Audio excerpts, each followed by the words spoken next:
¿Qué tal, amigos de La Voz de Michoacán? Muy buenas tardes. Es para nosotros un gusto contar hoy con la presencia de la doctora Fabiola Alanís, titular de la CONAVIM, Comisión para Prevenir y Erradicar la Violencia en contra de las Mujeres. Doctora, es un gusto que esté por acá. Muchísimas gracias por la oportunidad. Me encanta venir. La voz es indispensable en la historia de este gran estado y muchas gracias por la oportunidad. Al contrario.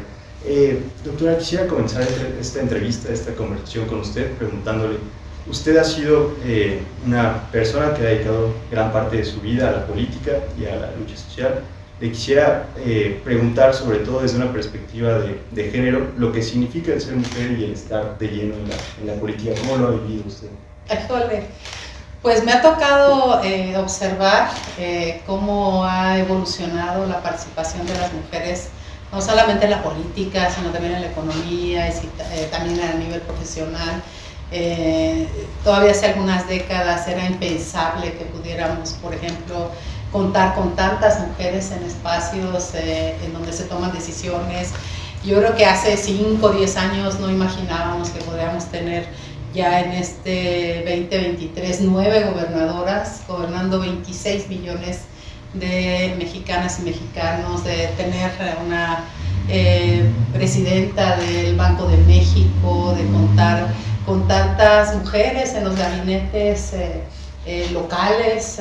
Aquí mismo en Michoacán casi la mitad del gabinete está integrado por mujeres, y bueno, los congresos locales también, ¿no? En cada uno de los congresos locales hay por lo menos la mitad de mujeres. En algunos hay el 60 y 70%, como en Quintana Roo, y entonces me ha tocado ser parte de esa historia, ¿no? En donde pues la lucha social y la lucha por la transformación y por la transición democrática, que inicia precisamente aquí en Michoacán con el liderazgo del ingeniero Cuauhtémoc Cárdenas en el 86, y que después fuimos a la lucha electoral en el 88 y nos robaron la presidencia entonces, y luego fuimos al 94, y luego fuimos al 2000, y luego fuimos al 2006 con el licenciado Andrés Manuel López Obrador, el ahora presidente de la República, y también otro fraude, y luego fuimos al 12 y con la elección, en donde resultó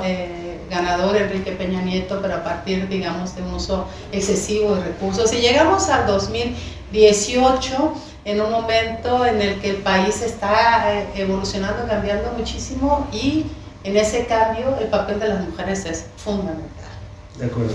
Encaminado a su respuesta, doctora, le quiero preguntar si usted considera que, por ejemplo, las cuotas de participación de género de alguna forma sí logran, además de que hay más mujeres en la toma de decisiones, si las mujeres realmente logran ver empoderada su figura dentro de la política, si las mujeres son las que se encargan de tomar las decisiones de mayor peso. ¿Cuál es su apreciación? Sí, yo creo que hay decisiones compartidas y depende del proyecto político. Nosotros somos parte de la cuarta transformación de la vida pública nacional. Yo creo profundamente en este proyecto.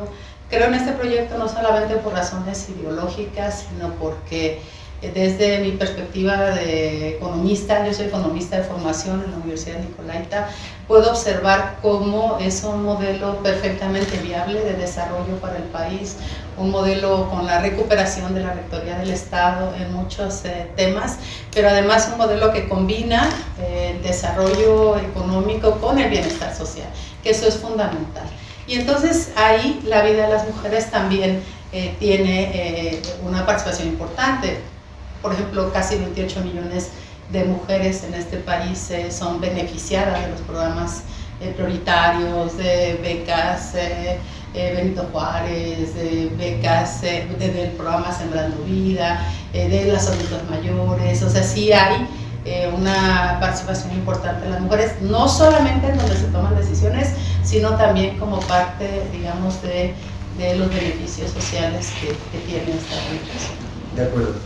También me gustaría preguntarle sobre la CONAVIM, lo que hace esta comisión y cómo también trabaja. A menudo le toca trabajar en este tema tan complejo con otros organismos.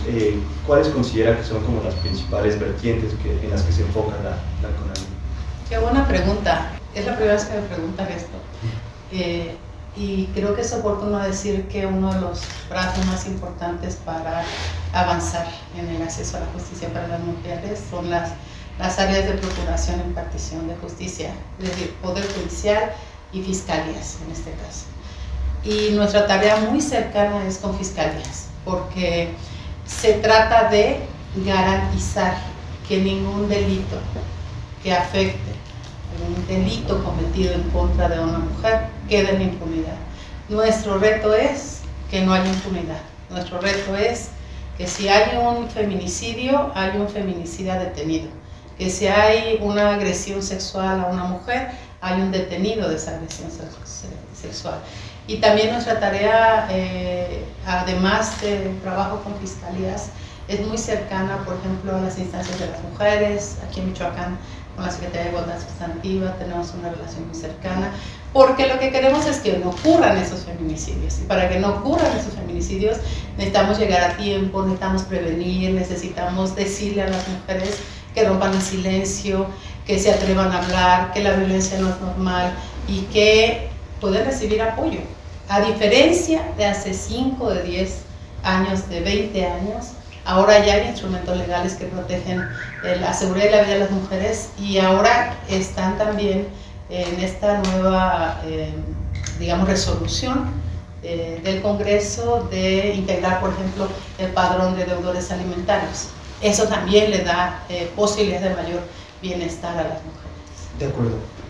Al ser todo el tema de violencia en contra de las mujeres multidimensional, que bueno, proviene de distintos lugares, he visto que gran parte de los esfuerzos que usted ha encabezado ha sido en darles un apoyo económico. Tal así ocurrió con el programa de Palabra de Mujer que se implementó. Si nos pudiera hablar un poco de los resultados que considera que tuvo este programa, si realmente pues tuvo los resultados esperados. Sí, yo creo que uno de los temas más importantes son garantizar a las mujeres el ingreso y la facilidad de crédito. El programa Palabra de Mujer, que ahora se ha convertido en Fuerza Mujer, que está dirigiéndolo extraordinariamente la maestra Beli Gallegos, tiene la virtud de ofrecer crédito a aquellas mujeres que no tienen la oportunidad de obtenerlo en la banca tradicional y en mejores condiciones. Y eso les ayuda a mejorar, a incluso emprender algún pequeño negocio, a fortalecer el que ya tienen, y parte de la confianza en la palabra de las mujeres, que eso es fundamental. Las mujeres, y eso está demostrado en el mundo, estamos acostumbradas a cumplir con nuestras responsabilidades, y cuando se trata de créditos de este tipo, el 99% de las mujeres pagan. Y bueno, aquí también hay un tema que tiene que ver con el empleo de las mujeres. Nosotros hemos venido sosteniendo que es importante que las y los empleadores garanticen la afiliación de las y los trabajadores al Seguro Social. Creo que eso es urgente para las trabajadoras agrícolas, que tenemos muchas en la Tierra Caliente, en Apatzingán, en Parácuaro, en Tepeque, en Buenavista, en Mújica, y también en el Bajo Balsas, en Huetamo, en San Lucas, en Ocupétaro, en donde y en Zamora, en la producción de fresa. Hay muchísimas jornaleras agrícolas que viven en la desprotección social, y entonces también estamos en eso. De acuerdo, claro. Ya desvié un poco tu pregunta, pero es que creo que es necesario hablar de ese tema. De acuerdo. También me gustaría preguntarle, ¿cuáles considera que son los principales esfuerzos o las principales medidas a hacer? Sobre todo, digo, en el campo de la violencia existe principalmente un temor por parte de las mujeres a denunciar y a pasar por un proceso de revictimización que a menudo ocurre cuando se evalúa su caso. Entonces, ¿qué puede de alguna forma hacer o contribuir a la CONAVIM para evitar este proceso que en su mayoría conviene al Poder Judicial?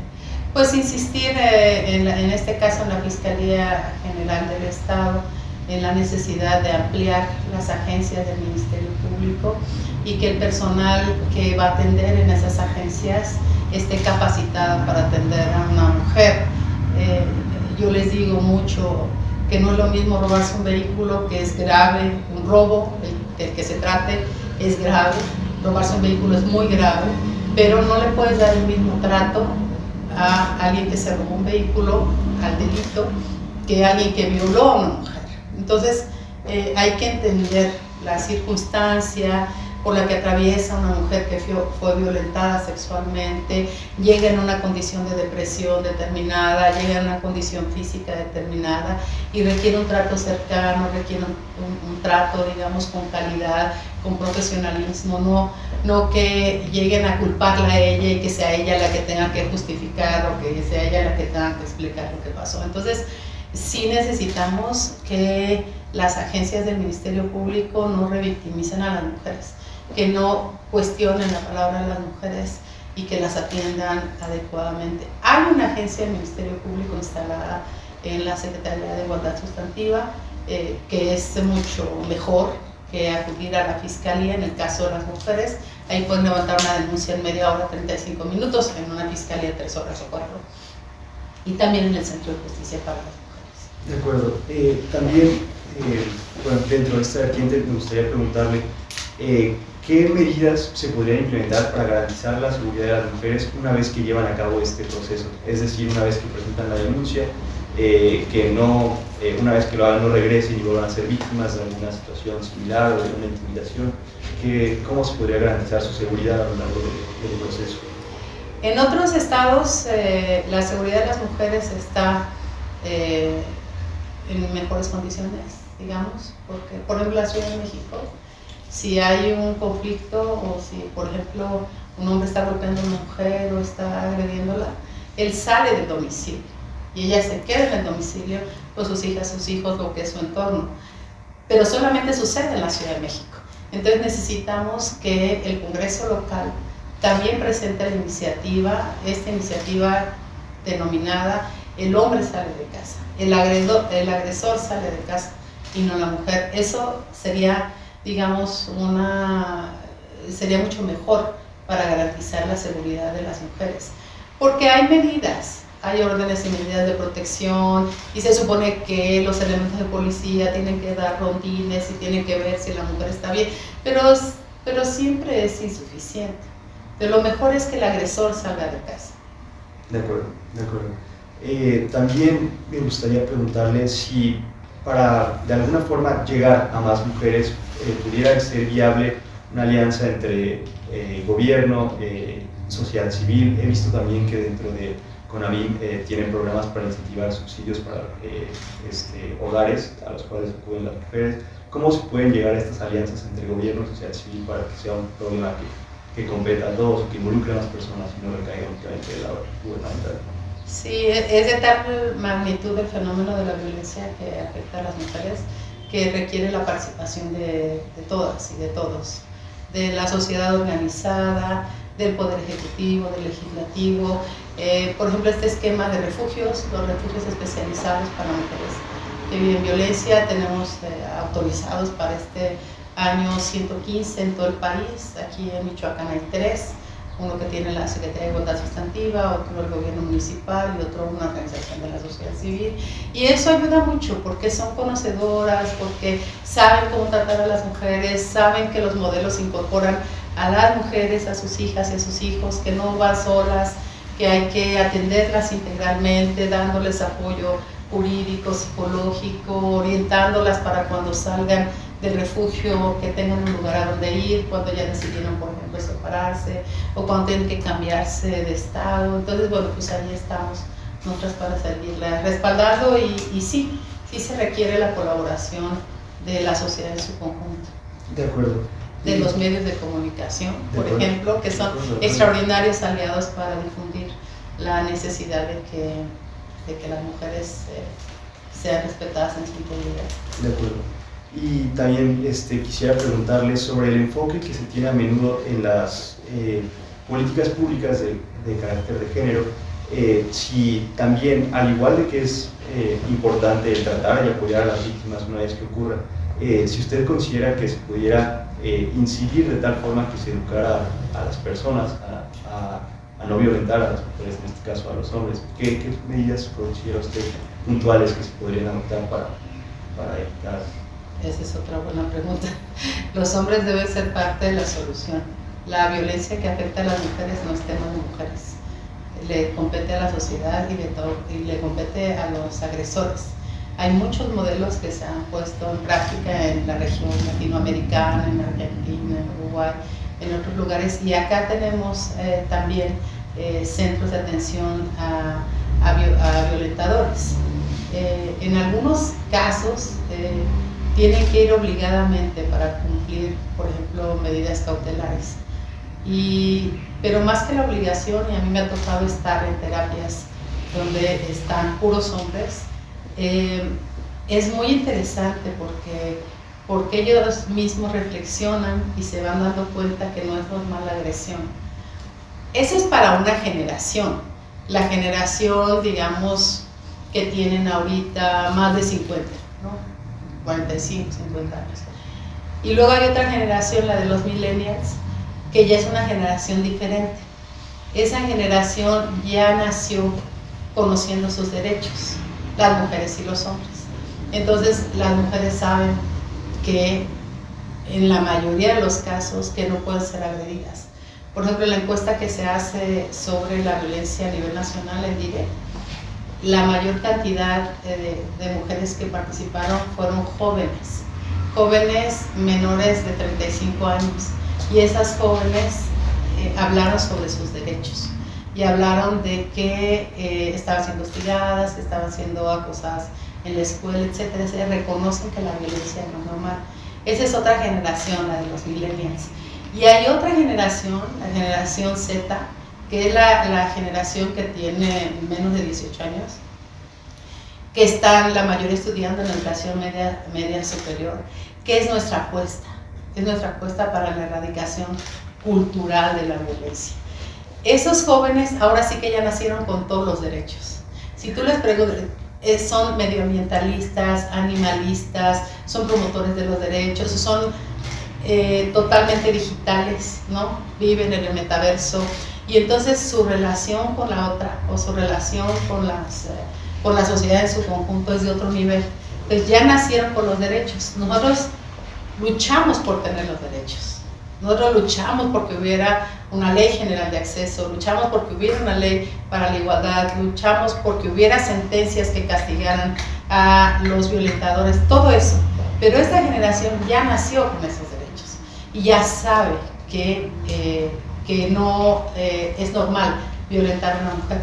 Entonces yo digo que aquí lo que tenemos que hacer es fortalecer el trabajo a nivel nacional, que por ejemplo de esta población que tiene menos de 18 años y que va a las escuelas de educación media, son cerca de 5 millones de personas, hombres y mujeres, y entonces tenemos que reforzar nuestro trabajo con las escuelas de educación media. Tenemos que garantizar, por ejemplo, que existan los protocolos contra el acoso y el hostigamiento sexual en el ámbito educativo. Entonces es una generación de esperanza. De acuerdo. Sí. También me gustaría preguntarle, doctora, usted ha tenido también la oportunidad de trabajar tanto ahora que es la titular de la FENAVIL, también en el Estado como Secretaría de la Mujer, dentro de la Secretaría de la Mujer. Si nos pudiera compartir un poco su experiencia, tanto en uno como en otro ámbito, qué tan diferente o similar ha sido trabajar bajo finalmente un objetivo en conjunto, pero desde diferentes áreas o enfoques. Sí, bueno, yo empecé a trabajar en el gobierno del Estado, en la administración de Lázaro Cárdenas Batel, en el área de programas sociales, y después en economía, en el servicio del empleo, y en la administración pasada fui la secretaria de las mujeres 3 años, y siempre me ha gustado y lo he intentado realizar un trabajo territorial. Siempre he estado en los municipios, el Estado lo he recorrido muchas veces, todos los municipios, muchas comunidades, y yo creo que la cercanía con las mujeres y la cercanía con la gente que más lo necesita, eso te hace buscar no dar marcha atrás. O sea, cuando dices, se puede, o sea, podemos mejorar la vida de las personas, se puede. O sea, podemos mejorar la organización productiva de las mujeres, se puede, vamos a seguirle. Y entonces la experiencia de la administración a mí me ha dejado esa lección de que si tienes un espacio, tiene que servir a las personas, si no, no tiene mucho sentido. Entonces, esa ha sido mi experiencia. Y ahora en el ámbito federal, pues es otra cosa. Yo considero un privilegio, realmente un privilegio, formar parte de la administración del presidente Andrés Manuel López Obrador, porque son un personaje extraordinario que está haciendo historia, que es muy congruente entre el decir y el hacer, que tiene una gran popularidad y aceptación por esa razón, porque es una persona honesta, una persona además muy efectiva en términos de gobierno. Yo les decía esta mañana, por ejemplo, él en la mañanera hicieron una exposición del comportamiento de cómo han estado algunos indicadores en el país, del tipo de cambio, del crecimiento económico, del Producto Interno Bruto. O sea, a mí eso me encanta, sobre todo cuando lo comparas con otras economías y dices, es que entonces sí, es un modelo viable porque ha generado muchos empleos. Bueno, hay una diferencia de 1.2 millones de empleos entre el primer trimestre del 2022 y el primer trimestre del 2023. Entonces hay una explicación económica, un proyecto que es viable. Y bueno, eso es gracias al gran liderazgo que tiene el presidente y que realmente se ha empeñado en eliminar la corrupción y eso uno dice, desde hace rato, hace unos días una amiga, ¿cuánto se robaban? O sea, para poder hacer tanta obra y generar tantos empleos y hacer, digamos, tantas acciones en favor de la gente, imagínate lo que se robaba. Imagínate que no se lo hubiera robado en 3 décadas de neoliberalismo. Esto sería otra cosa.